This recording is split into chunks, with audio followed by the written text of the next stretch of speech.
Mercredi 15 avril 2020, amis internautes MacTV Sénégal, bonjour et bienvenue dans les brèves d'information que nous allons démarrer par le drame qui s'est produit à Thiès. Il s'agit d'un jeune âgé de 20 ans qui a été poignardé à mort. Selon les témoins, tout est parti d'une bagarre qui s'est déroulée au stade du champ des courses de Thiès. Selon les premiers témoignages recueillis sur place par immédiat, la victime a été poignardée sur le côté gauche près du cœur.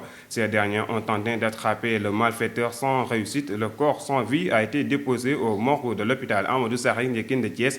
En attendant, une enquête est ouverte pour rattraper le présumé. Parlons d'un autre drame. Il s'agit d'un Sénégalais résidant en Italie qui a été tué à Bologne. Selon Dakaractu, Bouna Seye, âgé de 52 ans, est décédé dans un accident de travail. Le père de famille s'activait dans le service de nettoyage. C'est en plein exercice qu'il a été faussé par le véhicule qui l'accompagnait. Toutefois, les autorités italiennes ont ouvert une enquête pour clarifier la mort de Bouna Seye. Parlons maintenant de l'opération de déguerpissement qui s'est déroulée à Pékin. Les commerçants du marché Buntu Pékin ont passé une mauvaise soirée ce mardi. Toutes les cantines qui se logeaient sur cet axe ont été démolies devant leurs propriétaires qui, selon les autorités, avaient reçu des sommations il y a presque 4 mois.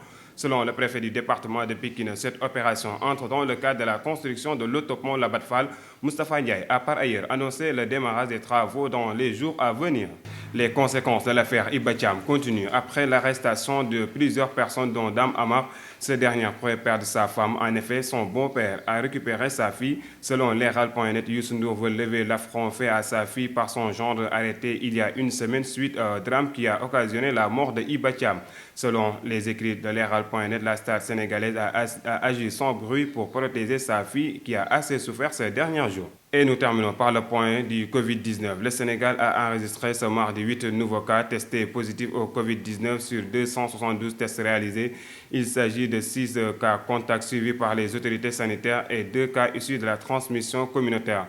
Par ailleurs, la directrice de la santé, Marie-Khames Ngom Ndiaye, a annoncé la guérison de 5 patients.